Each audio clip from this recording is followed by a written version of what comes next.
supporters, and thank you for attending our Great Lakes Great Coffee webinar.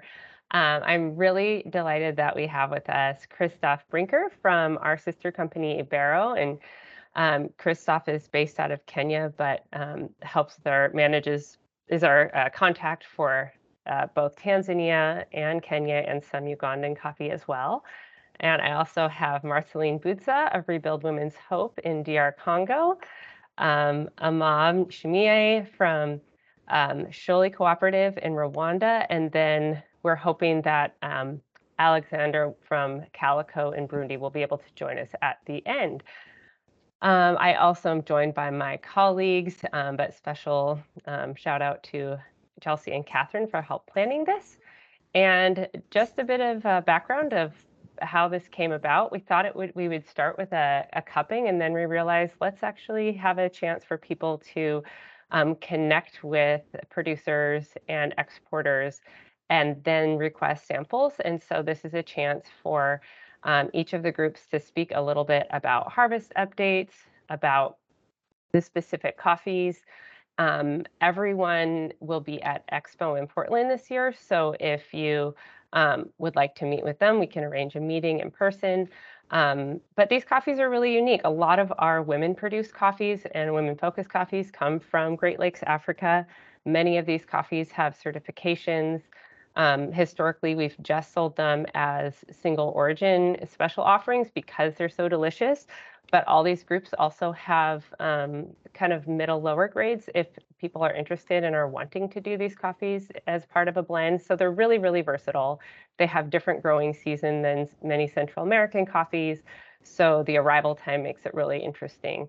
We'll just begin. I am going to start by I'll share my screen and go through the schedule, but essentially what I'm going to do is we'll go through I'll do a little bit of a video and a slideshow for each group, and I will hand the microphone, so to speak, over to each group also to say a little bit of the history of the group, and then I'll share what coffees are available, and we'll kind of run through that group by group. So I also wanted to say that Danielle Hamumungu from Muungano in DR Congo was not able to make it, so I'll just be speaking on behalf of him.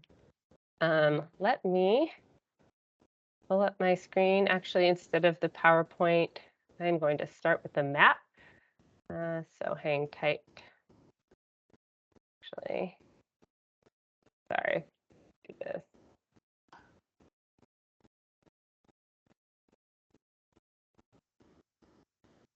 Alrighty. Okay, so the coffees that we are talking, we're going to start here and we're going to zoom in and go to Eastern Congo. So Muungano means togetherness in Swahili, and it is located, we just kind of zoom in here, on the western shores of Lake Kivu, which is right between Rwanda and Congo. These are some of the washing stations right along with the shore here, just to give you perspective. We have been buying coffee from Muungano for about 10 years now, and they have about 4 main washing stations, all kind of along the lake and nearby area. And Lake Kivu sits at, oh, Marceline, you can remind me, it sits at 1,500 or almost 2,000 meters. I am blanking right now. Yeah, it is 1,500 meters d'altitude. It means that 1,000. Okay. Yeah. 1,500. Okay, yes, okay. Okay, so 1,500 meters. So even the lake sits very high. So even coffee grown, thank you, Marceline, right next to the lake is already starting at 1,500 meters above elevation, but often the coffee can be grown up to 2,000 meters in elevation. And one interesting challenge that Muungano has, they produce fair trade organic coffee. They have women's groups within the larger cooperative. So we purchase women-produced coffee, family coffee, as well as natural process. But one interesting challenge is that this road from Goma down to Kinyaziri looks not too long, and it takes about 3 hours, but often it can be so washed out that at times they will have to transport their parchment. The washing stations are here, the drying station is in Goma, so they'll have to transport their parchment by boat, which adds considerable cost and time. And then just getting it out through Mombasa, like way over this way, actually zoom out even more, then it has a long overland journey all the way over to Mombasa to get out. So these coffees, the fact that they arrive in such delicious condition after going through such a long process really speaks to the high quality of processing that all these groups do. So without further ado, I will just go through a couple slides here because Daniel can't make it. So this is Daniel. He's our main contact there, and has been with the group for quite some time. And this is a picture of the Kinyaziri, so the main area of where Muungano is located. So they have their lab and their offices there. And this is actually a picture just showing the different sectors, showing the different washing station locations along the route. Okay. This is Buchiro, one of the washing stations. Harvest is actually just beginning, or maybe, yeah, it's begun in the past month. So this is not from this year, this is a prior visit, but it should be, the harvest is in swing now.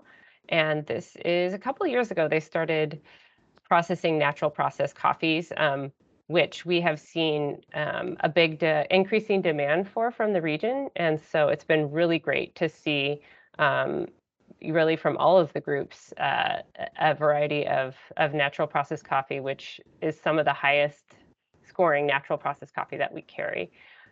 This is a quick... Ah, oh, d'accord. Ah, d'accord. Okay, so that was just showing how they load their parchment because it's 70 kilo bags, about a kilometer down to the lake. So just highlighting how labor intensive it is. One thing that is really interesting that many of the groups here have done is something called GALS, Gender Action Learning System, and Muungano is no exception. So this is one of the communities in Muungano. In the background, you can see there is a tool, a planning tool called a vision planning tool that allows folks to really think about how they want to use their resources, how they want to work together to come up with a goal, where historically goal planning wasn't really something that was available. And so it's a way to focus women on the community, get the whole community of men and women involved.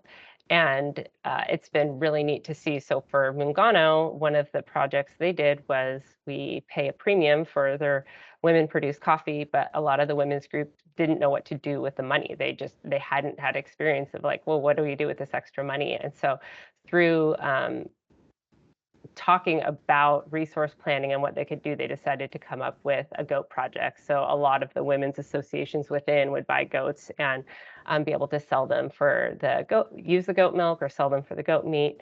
And that's just one example. This is loading parchment by boat. This is, you can see it on our website. It's a little too small here, but it shows just the meticulous processing that Muungano has. So I'm not going to go through it now, but you can definitely go on our website, and it's in our blog pages if you search for Muungano. This is the famed road to Muungano, so you can just see it's going through pretty mountainous areas. And this is their lab, which is also in that Kinyaziri area. So these are more recent photos that Daniel sent me. So this is Ishmael, the lab manager there. So you can see the equipment they have. This is some of the sorting facilities in Goma up north. So this is more recent as well. And then these are some of the projects, even some of, Marcelly can speak to this, but Danielle sent me some photos of a joint project together of some training for additional sources of income, because coffee is so seasonal, it's helpful to have additional means. So this is a sewing training. And this is a literacy training. I think this is the one that it was maybe in partnership with some other groups for some of the farmers. Go through.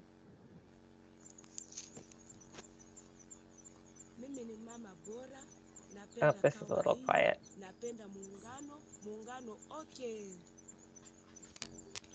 Okay. Sorry, that was a little bit quiet to see, but they got a new, another update is they've gotten a new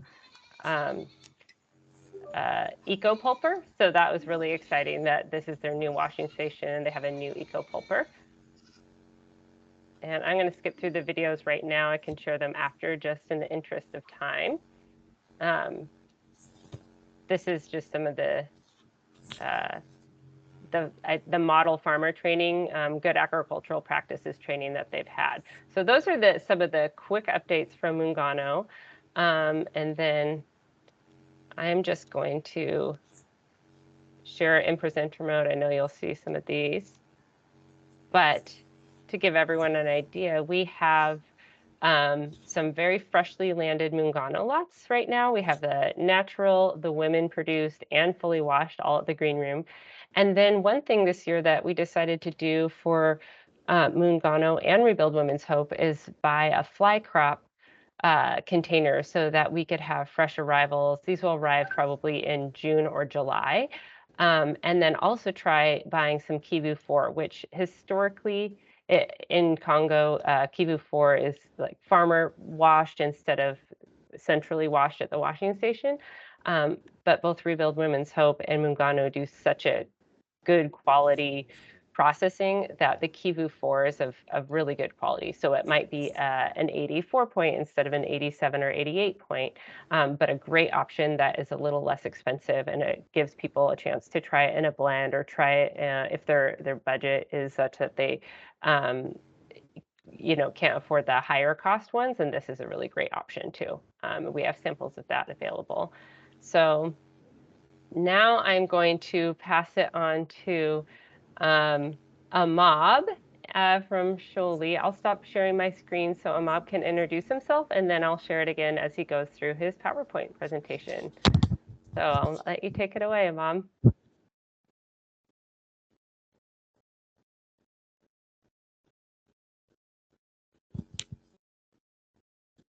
Would you like to introduce yourself, Amab? Yeah, I hear you.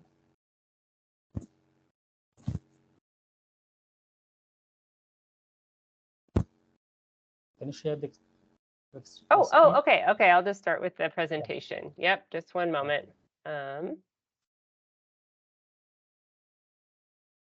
Okay. This is Amab from Sholi.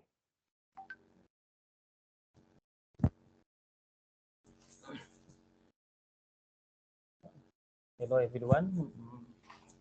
My name is Imab Neshimie, Managing Director of Shori Coffee Cooperative, located in Muhanga District, Kira Sector, in the central of Rwanda country.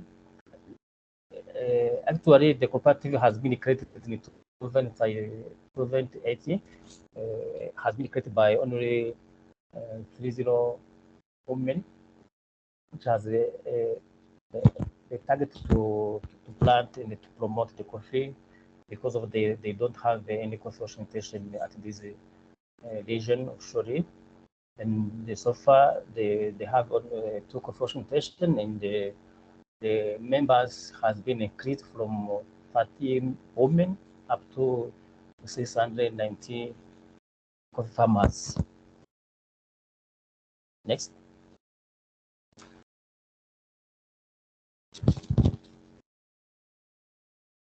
Yeah, this is the office of the cooperative, and you have here the office and the storehouse You see the factory, the area where we process the coffee cherries, in the dry tables. This coffee station has the capacity to process eight containers per season. And beside this, they have the area where we process wastewater treatment in order to avoid the pollution of the water. And this office is still new, and have been built from the internal fund. I mean, from our profit, without external fund. Next. Now we have the strategy to produce the good quality and increase the volume. I mean, the quantity we produce from the farmers.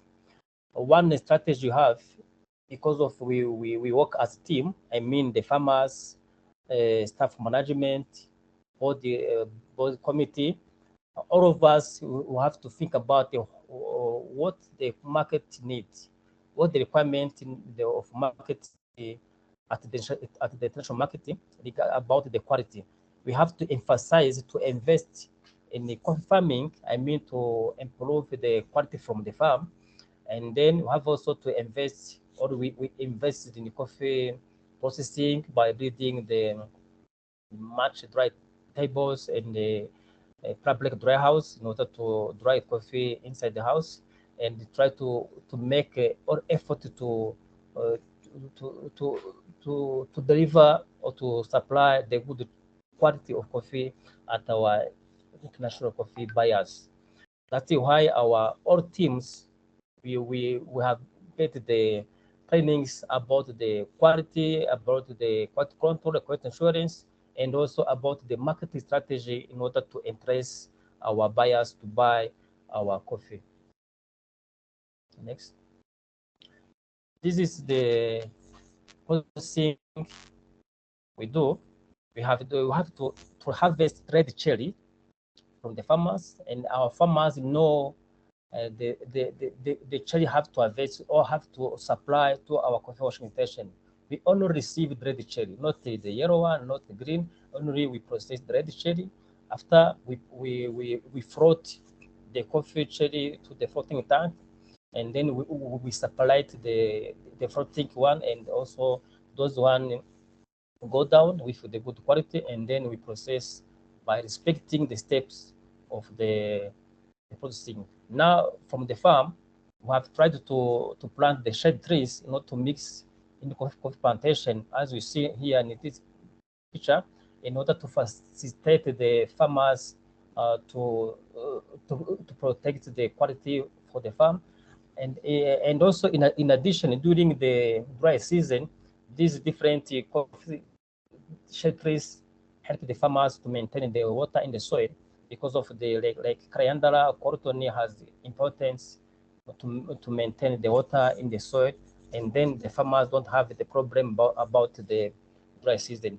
Now, those are the some more agriculture practices you have to follow up, have to maximize on the field in order to control our quality and to make consistently our quality to our farmers, to our buyers. Next. This is now the steps you have to follow up. You see the dry tables. You have to remove the defects and only receive the good one. Our farmers know already the good quality they have to supply to deliver to the coffee washing station. You see the picture of the dry tables and the office, and also the public dry house, where we are in the full season. Everyone is very busy for processing, for controlling the quality in order to continue supplying the good quality to our buyers. We have to harvest, sort the separation, processing, and dry, and also storage the coffee on the good condition. Now, those are the processing steps we have to follow up, we have to maximize in order to control the good quality we have to supply to our buyers. We have the cupping laboratory. You see the cupping lab. You see also the roasting machine. before to supply or to send the samples to our buyers, we have also to test, to cap, in order to be sure if the quality supplied to our buyers have the good quality. That's why you have the laboratory and you have the cappers, and you have to control every sample, every lot processed in coffee washing station. Next.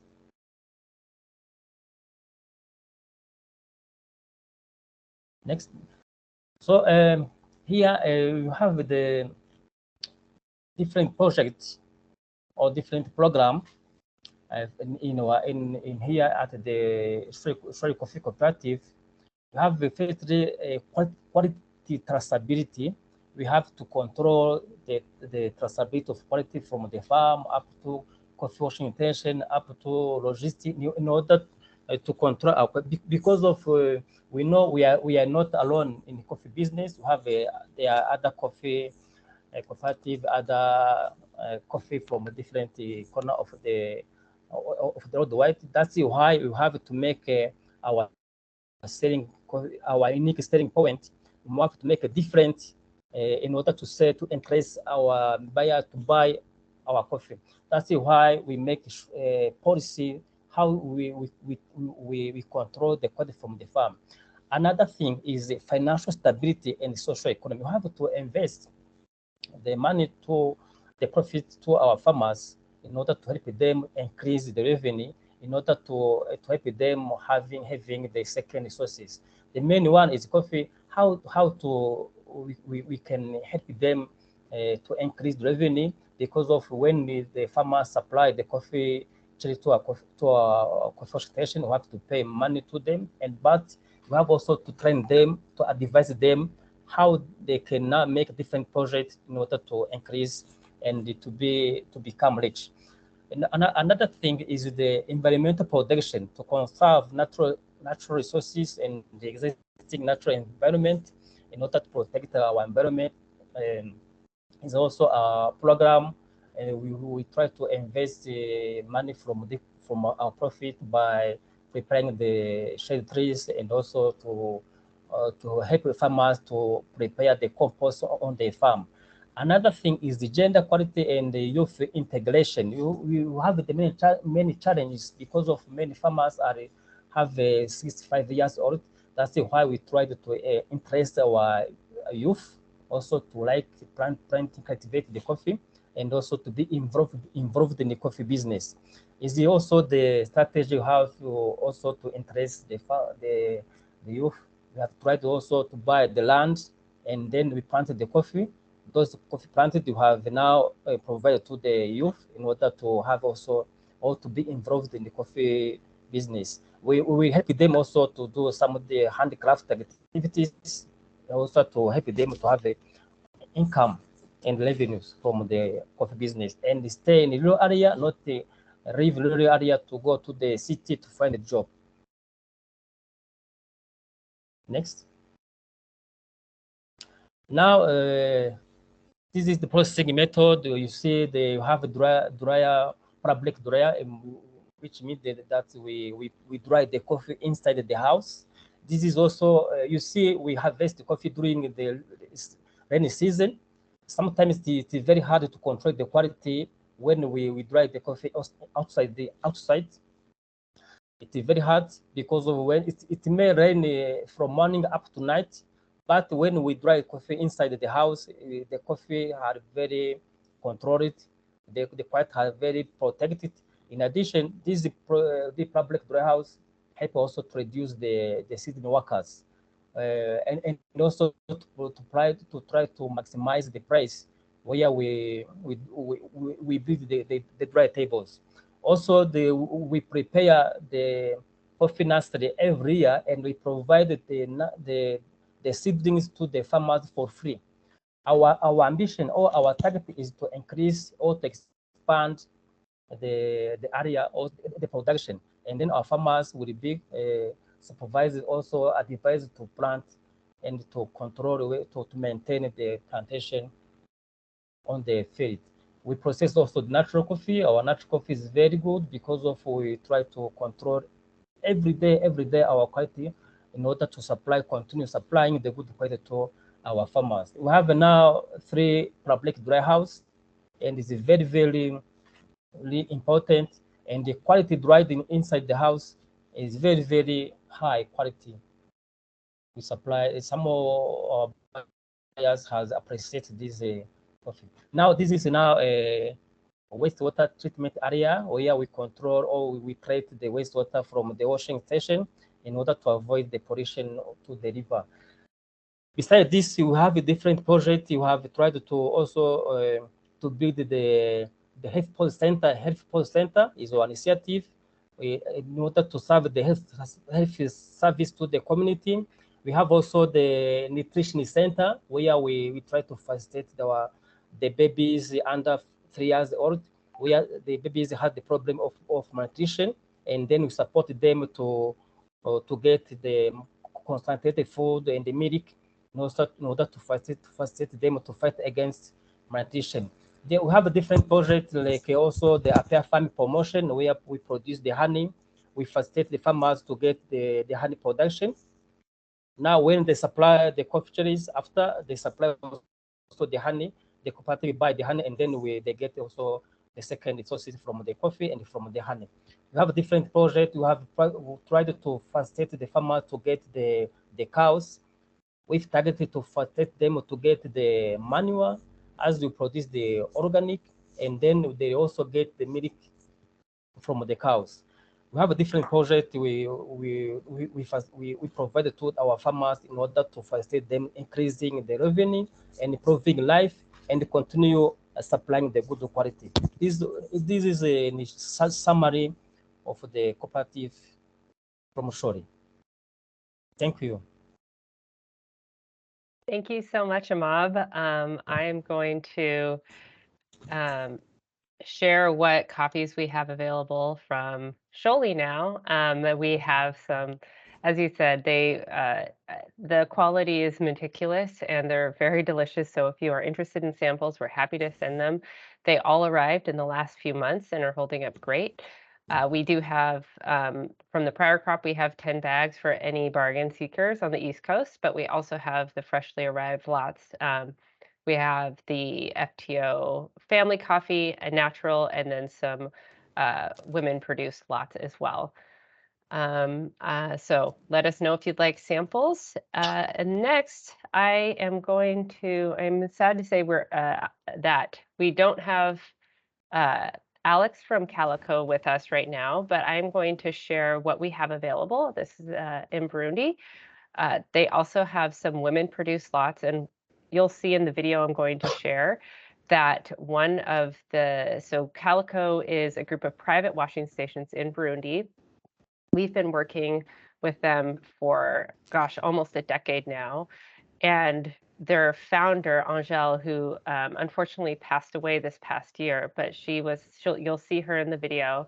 She was a powerhouse, one of the only female washing station owners, and just a very electric presence. Hard to forget her if you met her. And we worked with them because it's not a cooperative model, but there were a lot of widows in the community, a lot of women that were disenfranchised. There was even a group of women with disabilities that Calico said, let's do something. We're going to have Calico Mama, where we can, they're really high tech and everything is traceable. So they were like, we'll give the funds only to the women farmers for these lots. And for the bag art, we are going to work with a local group of women with disabilities to hand sew the bag art to give more business to the local community. So that's when Calico Mama started, and that is their kind of women-produced, women-focused brand. And then the rest is family coffee. Also, we kind of like the Kibu 4 for Mungano, this fully washed standard Arabica Calico is the same thing, where it's just a very similar in quality, slightly lower quality, but a really good deal. I mean, I will share with you guys as insider, this standard Arabica Calico actually outperformed the fully washed, which just happens sometimes. So it is a great deal. So I would just say, let us know if you'd like cupping notes, just really stone fruit, sugar browning, really, really nice notes, freshly arrived. It's a steal. I'm just going to say that. I'm not subjective at all. Okay, so I'm going to share my screen as well, or share this video now that was sent. It's just a couple minutes. And let me know, someone speak up if they can't hear the sound in the video, and I'll make sure to change that.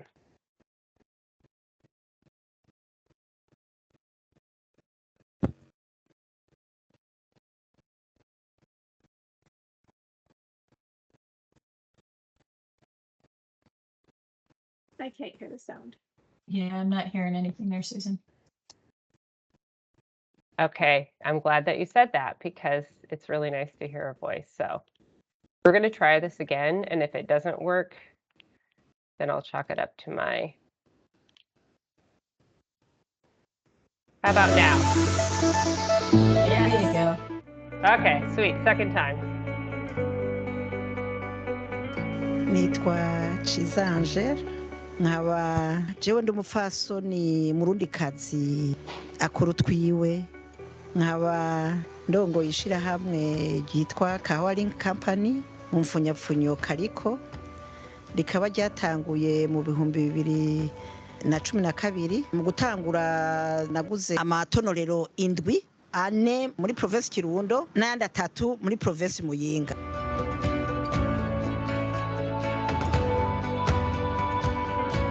Abafasoni mu mirima y'ikawa nibo bayirima, nibo bayamura, nibo bayikorera, n'abantu rero bo gushigikira. Jewe rero nafashe umugambi w'uko dukorana n'abo bafasoni, nkavugira no mu makungu kugira ngo bashobore kuronka akunguko kuri iyo kawa yabo bashoye. Ho rero natoye marke yitwa Kariko Mama, hariho n'iyindi marke izoza, izo marke ndazishira ku mifuko dushora mu iyo kawa.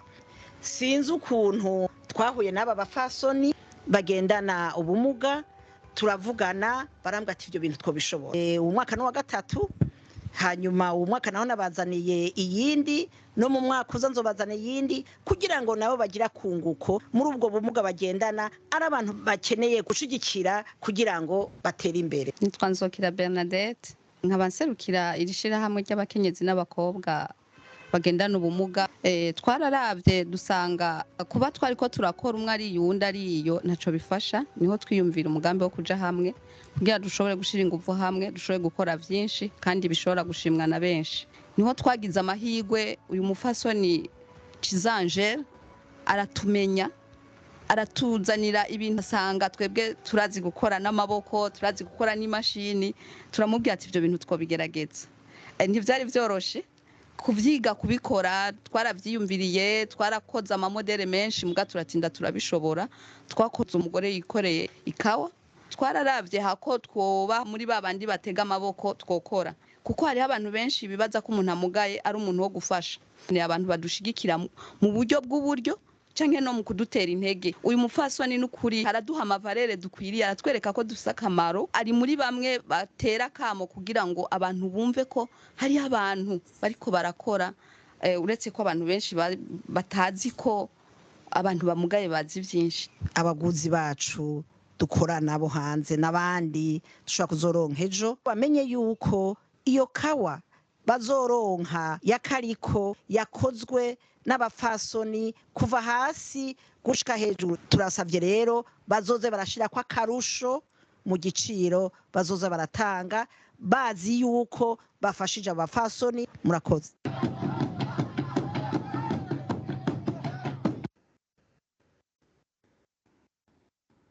Okay, so that was a bit on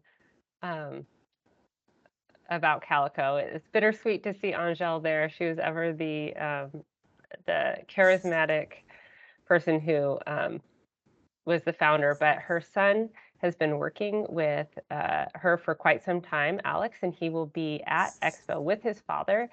So it's really neat to see that next generation. And if you're really interested in meeting him, tasting the coffees, let me know. I will start off by saying what's available next. Rebuild Women's Hope. We have the pleasure of having Marceline Butza among us. So before you listen to her, just know that we have some freshly landed coffee available from Boza Washing Station on Ijwi Island in DRC. Let me just pull up. And then we also have the Kivu 4 landing in June, July. That's the slightly lower quality, great for a single origin or a blend, as well as a new crop lot. I will also go back to, because I forgot to kind of just give a little bit of a tour. So later we'll hear from Marceline just in a minute here. But to show what we're talking about, this is where Sholi is located. These are the washing stations down here in blue of Calico. And then Marceline is just across the way from Mungano on Ijwi Island. I will hand the mic over to Marceline, and then after she is able to share a couple minutes of how she decided to start Rebuild Women's Hope, we'll show a video of the processing from this year. So hand it over. Thank you, Marceline.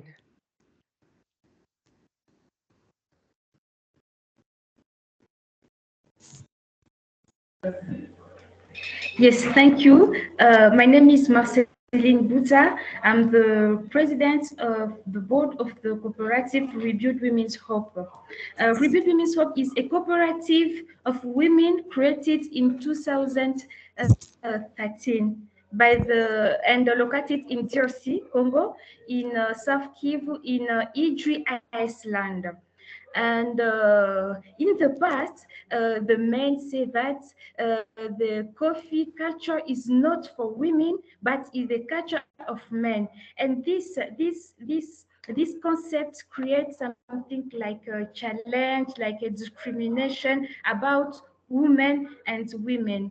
And and this is give us an inspiration to begin the cooperative. And our objective is to highlight the work of women by encouraging them to develop a spirit of entrepreneurship in order to raise the social economic standard of living of women coffee grower. And now the women's built 4 coffee washing station, and we are producing a delicious coffee. And the profits, and when we are buying coffee, the profits we receive these profits are invested in social work, such as maternal and the pediatric hospital that women are building. And we have a center of training, and we give a training in income generative activities. We capacitate women in literacy and producing a soap and other thing, in order also to up the women, the social economic of women. And here we have many projects with women. We done the projects of agroecologic. We done the health and sexual reproduction, and now we have organic certificate. And what I can say now, I'm going to invite the buyer, the roaster, to buy the women's coffee, because one cup of coffee you are selling, it changed the life of many women's, many families, and all the community. You contribute to change the life of and to improve the social economics life. This is my suggest to the small presentation of Rebuild Women's Hope, and my suggest to the roster. Thank you. Thank you so much, Marceline. And Marceline wouldn't say this herself, but she has won human rights awards. She puts her money where her mouth is. She really uses coffee as a means to center women.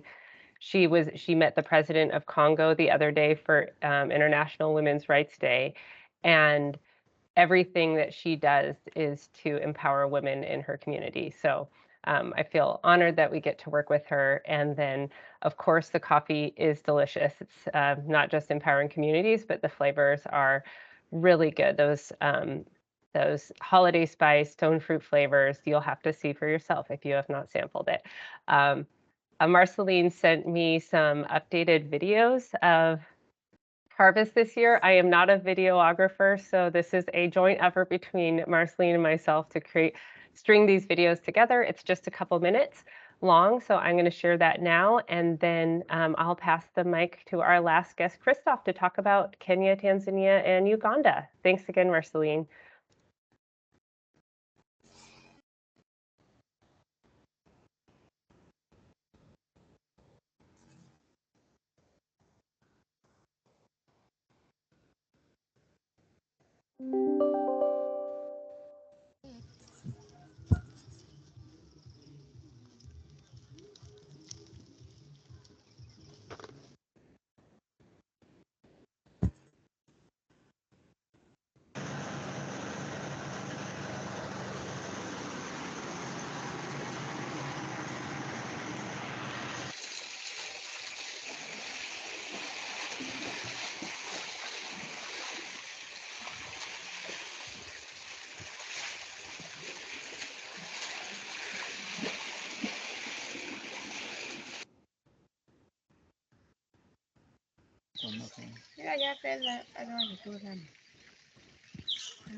And every parchment needs to be loaded by boat here because it's on an island.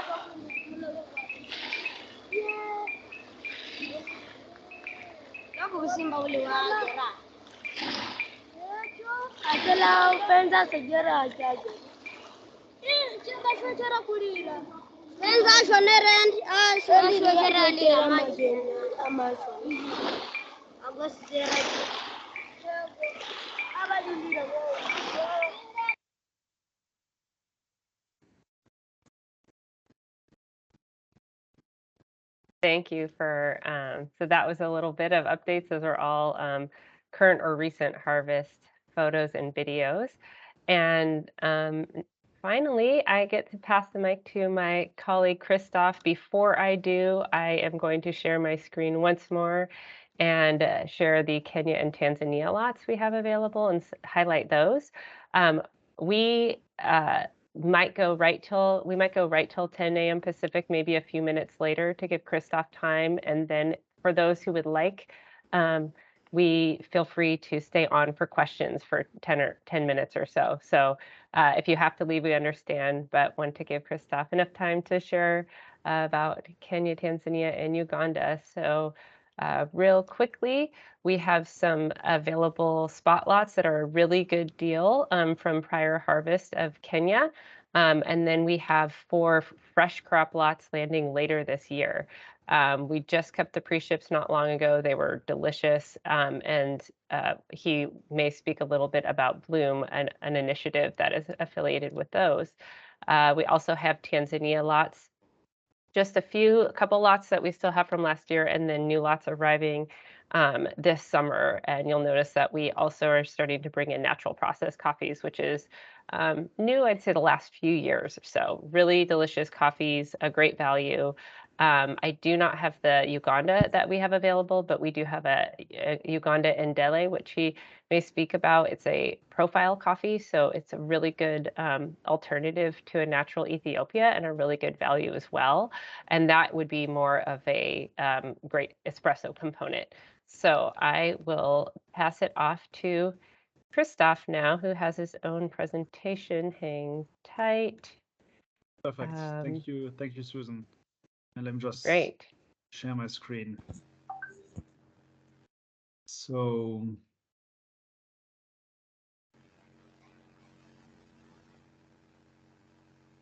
yeah, I'll just do it quickly since we've already have some great presentations about our East Africa neighbors. I have to say I was quite impressed when I saw the presentations of the others, because yes, we know what we do in Kenya, Tanzania, and Uganda, but it's always interesting to see what is going on in other countries. And I think from what I could see, these are great values for Atlas coffee. So it's quite impressive, I have to say. So just to give a few facts for these three countries that I'm going to talk about, Uganda, Tanzania, and Kenya, in terms of production, you can see Uganda is leading these three origins by far. I mean, most of the coffee in Uganda is commercial Robusta, but you can see also there's some Arabica, and the quality there is getting better and better. And Tanzania is doing around 50% Robusta, 50% Arabica, and Kenya is 100% Arabica. But just wanted to give you these three numbers to give it a context. And what we're going to do is just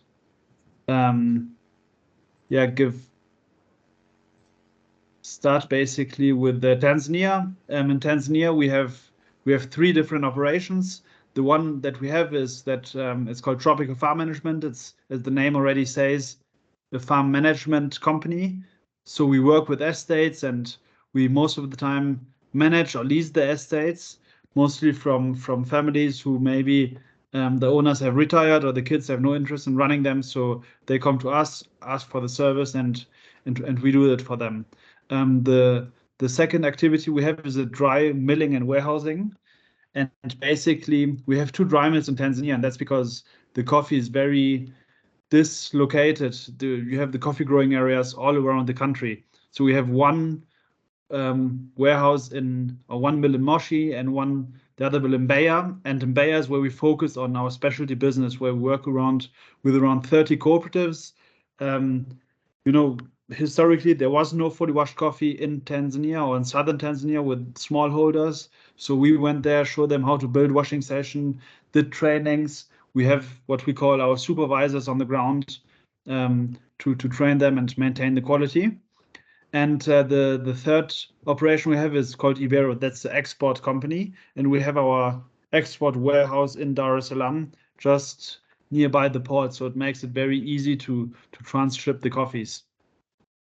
And while you have different growers or different coffees on Atlas coffee lists, I'm just going to talk about one of them.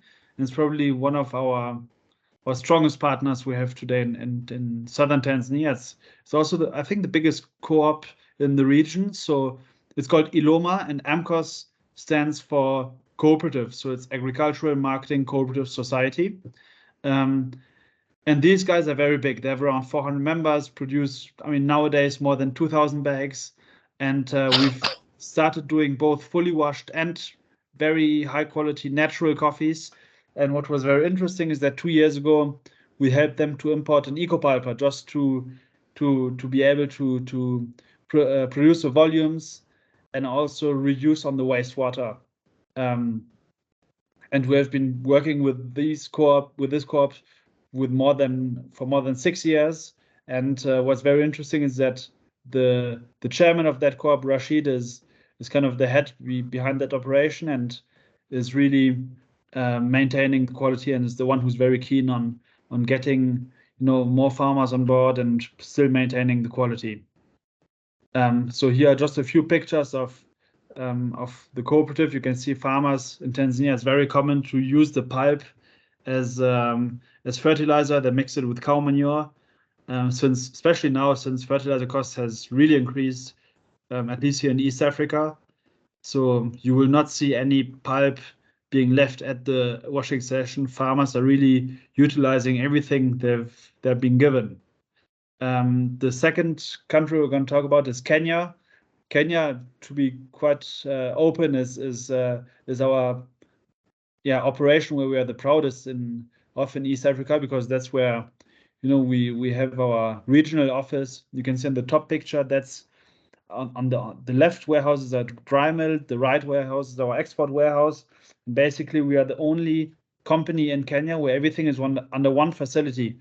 All the others have the dry mill upcountry, the export warehouse in Nairobi. So we save a lot of costs in transport, and also we are much more efficient.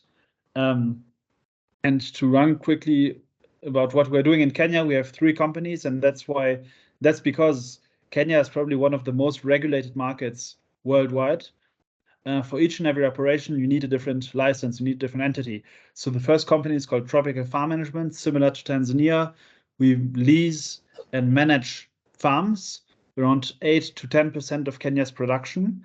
But the biggest function or the biggest activity of Tropical Farm Management is acting as a marketing agency. So they're selling coffee on behalf of the grower, either at the auction or direct. And we also, through Tropical Farm Management, have a big team in the field operation that's now under NKG Bloom.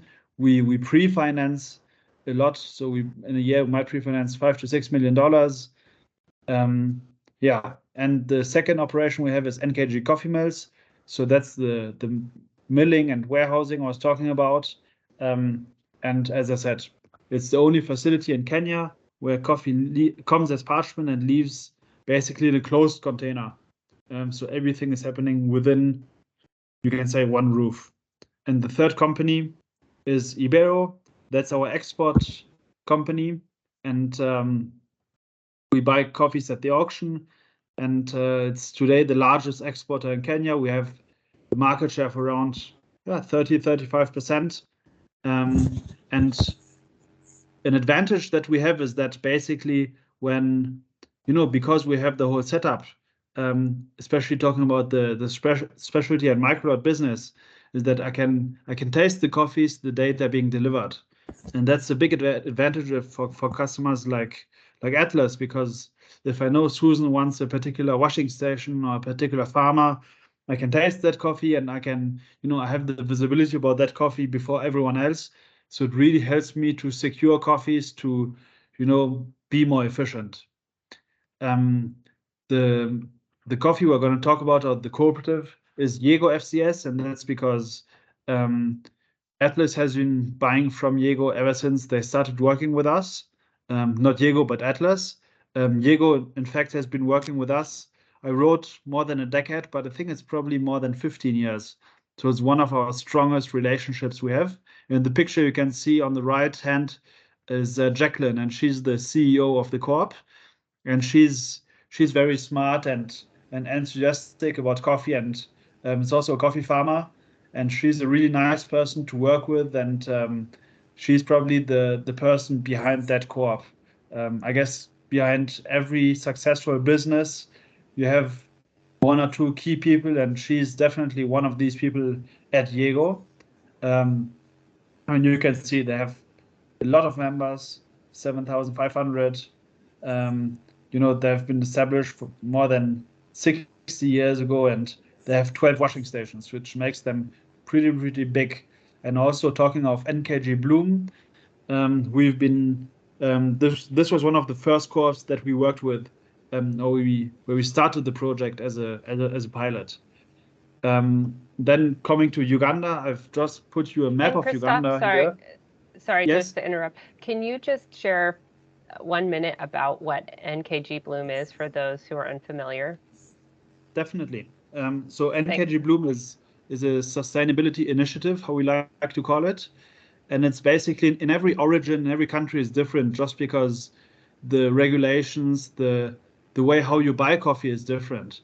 So in Kenya, NKG Bloom is basically we work with cooperatives. We provide them with agronomists depending on how big the co-op is. So I think at Diego we have around 5-6 different agronomists, and then they each have their farmer groups, train farmers. The other function we have with NKG Bloom is we have provided an IT system and even an application where when the farmers deliver cherry at the washing station, they get an SMS right away of how much they have delivered and how much the accumulative is for the season. And that's because in Kenya, a lot of people maybe don't, yes, they have the coffee farm, but maybe they have the main job in Nairobi, or they are too old to deliver the coffee themselves, so they send the grandson or the nephew, and they want to make sure that the coffee is being delivered in the right account. And also this IT system helps for accounting in the co-op, so it's really helping them. And also we've basically secured a big financing line with several banks and USAID, so that the co-ops have access to liquidity, because today no bank would lend money to individual farmers because the risk is just too high. And since we have the coffee as a collateral in our warehouse, we are able to do that. Great, thank you. Yeah. And yeah, last but not least, for Uganda, I've just put a map for you to show you how, how Uganda looks like, and basically to explain to you that coffee is grown all over Uganda. You have Robusta mostly in the central and southwestern region, but then the main areas where you grow Arabica, Mbale, so that's the Mount Elgon mountain which borders Kenya, and then you have around Kasese to Fort Portal, all the way on the Congolese border, basically. These are the two main areas where we grow Arabica. We have our own washing station in Bale, where we produce natural and washed coffees. It was actually just built last year, so it's really new. And we really started working in Arabica only 2 years ago. So Arabica is a totally new field for us in Uganda, but we anticipate to really grow there and yeah, export more coffees and see how we can provide better quality coffees. And basically what we have is we have a strong operation in the Robusta, but the facility out of which we're doing it dates back from the 90s, and it's located in the old industrial area in Kampala. So we are relocating very soon, probably next year or latest in 2025. And we're going to build a brand new facility where we can both process Robusta and Arabica separately and grow in all the different qualities that are existing in Uganda. And to talk about the Ugandan coffee that Atlas is buying, what we've done is we've noticed that especially in Western Uganda, you really need to know the people, you really need to know which farmers you're buying cherries from. So we've decided to partner up with two people. So these are basically two guys in my age, and they have been working in coffee all their life. And they are originally from that area, from the Kasese area, so they know it very well. And so we have a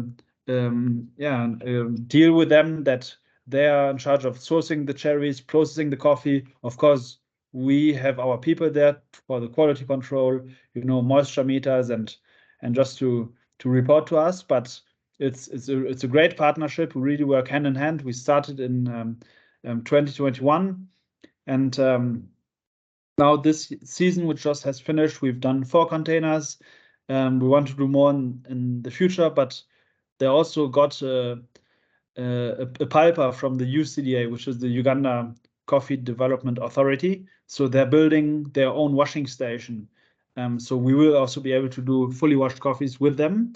And for us, we're very happy to work with these two local guys, Ellie and Manzi, because it's, through them we have access to cherries or coffee farmers that we wouldn't have. I mean, it would take us much longer if we would come in today and establish that market first. And they're also happy to work with a company which can provide the working capital, the liquidity, to build such an infrastructure, and basically also can take, you know, a couple of containers in a season.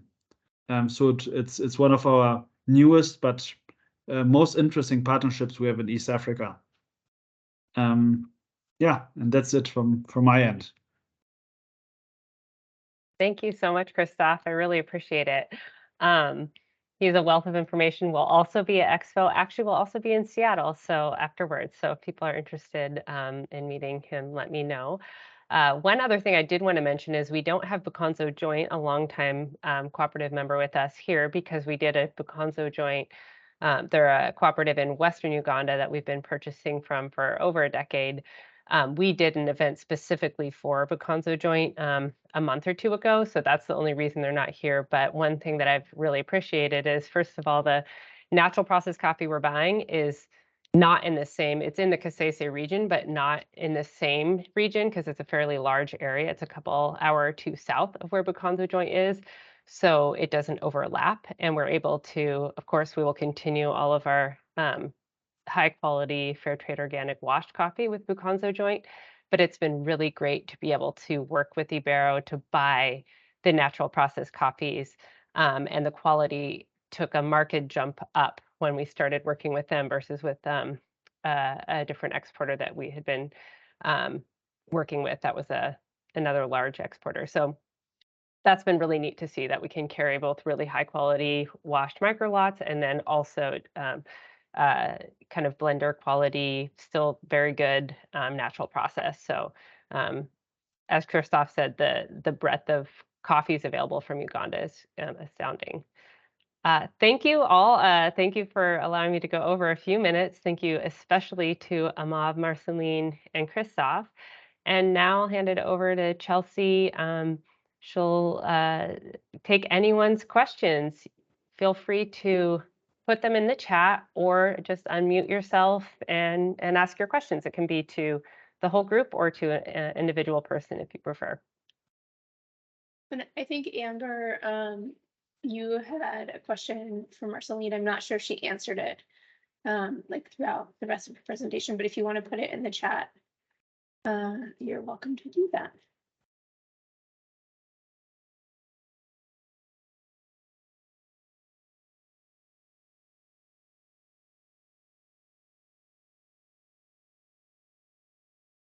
Okay, Marceline, you answered all of her questions, but she also said that you did a fantastic job.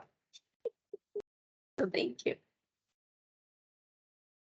And Atlas folks as well, if anyone has questions. Yeah.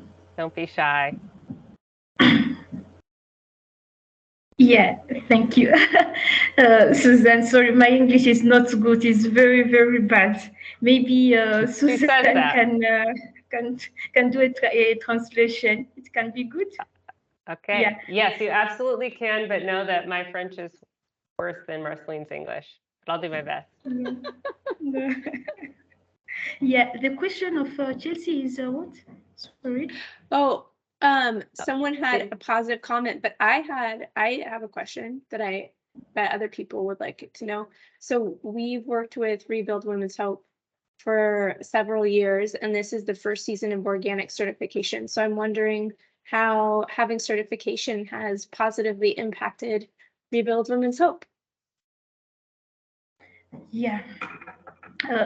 I will speak in French to be very clear. Sorry. Yeah, And then Suzanne, yeah. Je dirais que Rebuild Women's Hope a impacté énormément dans la filière du café. Surtout, elle a impacté la vie de la femme parce que elle est venue changer. Oh, just a second. Sorry. Okay. Sorry, I mean, Marceline is saying that really focusing on empowering the life of women in particular. Okay, go ahead. Oui, et donc ça a changé la vie de la femme, surtout dans sa vie socio-économique, parce que Rebuild Women's Hope, avec le travail de café, elle est venue donner espoir l'espoir à la femme au travers de la culture du café, qui était considérée comme une culture des discriminations faites à la femme. La femme entrait dans les champs, elle travaillait la terre, elle fait la chaîne de valeur du café, et lors de la commercialisation, c'est l'homme qui récupère l'histoire. Et là, ça frustrait les femmes. Et donc, quand la femme a commencé avec... Sorry. I don't want to interrupt you because you're going, but just that really empowering the socioeconomics of women, because in Congolese culture, it really is the women who are in the fields and many other places, but women who are in the fields, the women who are doing a lot of the work, and then it's the culture of the men to get the money and considered a men's culture. Okay, keep going.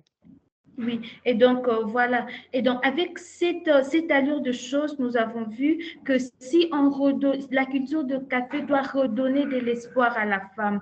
Et quand la femme a commencé à faire la culture de café, et bien voilà, il y a eu de développements significatifs qui se sont fait voir avec les yeux. Par exemple, les femmes se sont construit un centre hospitalier maternel uniquement pour les femmes et les enfants.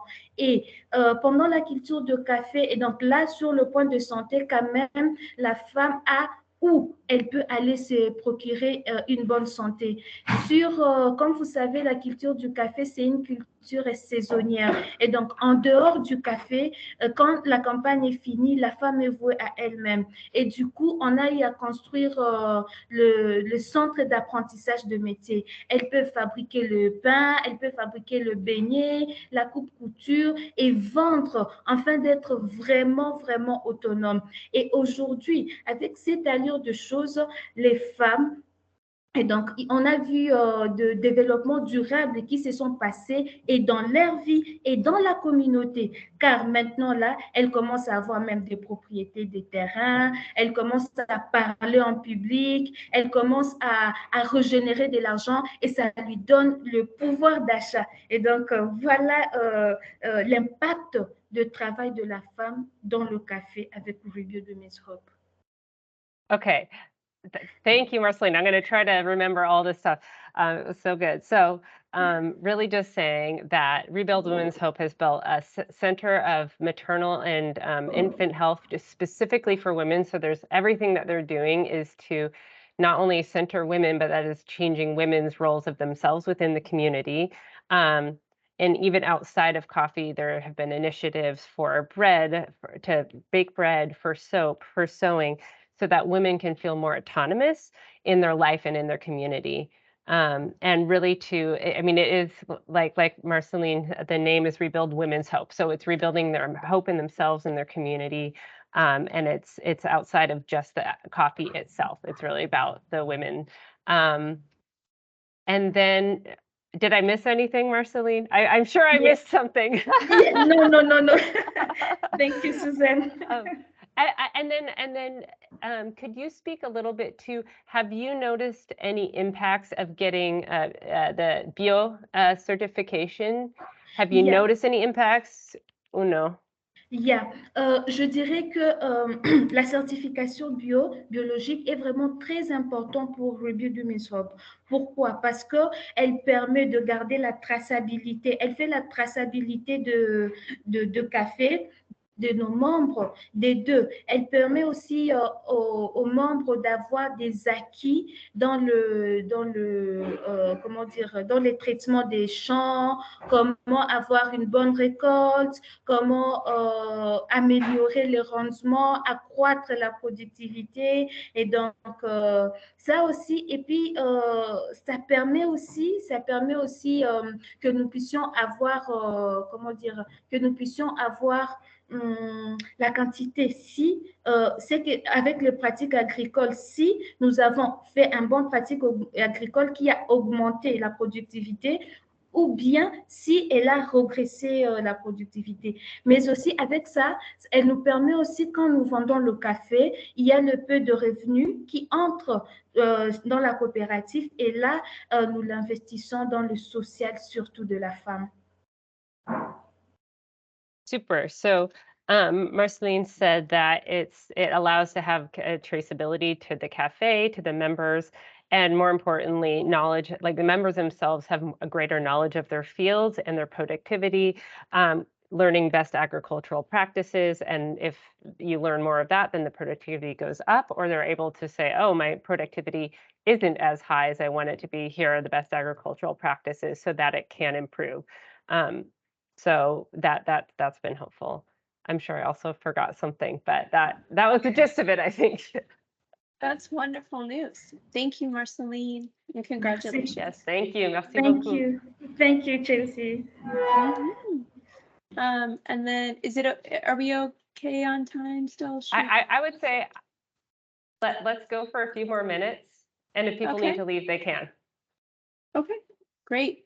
Let me check the chat real fast. All right. A question for Amab. Am I correct that there was a bridge that was washed out earlier this year at Shoali? I'm just wondering, like, the impact of that and kind of what the status is in terms of repairs. And I'm so sorry that happened. Amab, I'll let you speak to this, but this will also be a good chance to show the photos on my screen, so people can see this. Do you want to share a minute about the bridge and impact, Amab?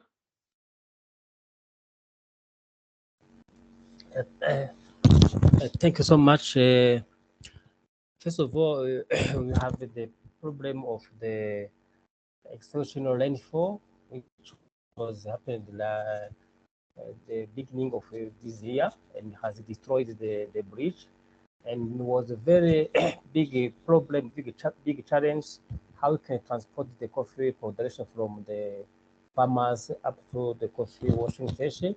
In addition, was also big challenges how we can now deliver or transport the coffee, wash the coffee, the green coffee from the coffee washing station from the office up to Kigali in order to ship the coffee to our buyers. So we have now rehabilitated the bridge and build the new one. Now, so far at this moment, the farmers are now transporting the crop production from the farm up to washing station, and now the road is now on the movement. So the problem or the challenges has now resolved. And just to show everyone, this was the road, the only road in and out of Shoali, and this was the old bridge that got washed away, and then in record time, and it was right before harvest, right before Africa big conference was going to be in Rwanda, and it was going to severely impact the ability to even get coffee out. And so in record time, they have rebuilt the bridge, and it's now just about complete or complete enough so that coffee can be delivered. So really great news. Yeah, that is great news. Nice recovery, Mom. That's so scary. Oh, I'm glad that was resolved. And then we just have one final question for Christoph. Just curious if there are any ongoing impacts of COVID or kind of the global shipping crisis that delayed coffee, for the last couple of years, or if we're seeing that largely resolved in Kenya, Tanzania, and Uganda. So I wouldn't say there's any impact of COVID in regards to the shipment delay, especially from Kenya and Uganda, because these coffees are going out of Mombasa, which is known to be very efficient. I mean, in Kenya, to give you an example, we ship or we get 99% of our containers via the train to the port. So it's a 5 hours ride. So we put the container on the train at midnight. At 5 a.m. it's in Mombasa, so it's very efficient. Where we have some issues is in Tanzania and Dar es Salaam, because that port has always been known for delays, and it's quite complicated to get coffees out. And the problem is it's very hot and humid, so we really do our best to preserve the quality. Just to give you an example, when we pack the coffees into GrainPro, we do that upcountry in Beira, so that when the coffee arrives in Dar es Salaam, we just have to offload the truck, put it into the container, and then try to get the container as quick as possible on the boat. But yeah, to answer your question, we don't see any major delays because of COVID. That's good. Well, glad everyone's healthy and every coffee's getting on the water quickly. Well, I think I can speak for everyone at Atlas and all of the roasters sourcing your coffees that this is super helpful and fascinating, and it's really a pleasure to hear updates from all of you and that things are going so well. And it's exciting that we all get to see you in person shortly, since everyone, including Alex, who we spoke about from Calico, is going to be at Expo. And this year, Atlas is going to have a Village in the Roasters booth. And so all of you will be not only at Expo, but with Atlas specifically. So roasters will have the chance to come taste your coffee. Fun. Great. And so this is recorded, and we'll go ahead and we'll send this out to roasters as well. Any last questions before we wrap up and say good evening to these folks? Right. Well, thank you so much for your time, and we'll see you in about a month. Yeah. Thank So you, fast. everyone. Thank Good to see your you. faces, and thanks for the Take updates. care. Okay. Thanks to everyone who Bye. joined. Thank you. Thank you so Bye. much. Thanks. Bye. Next.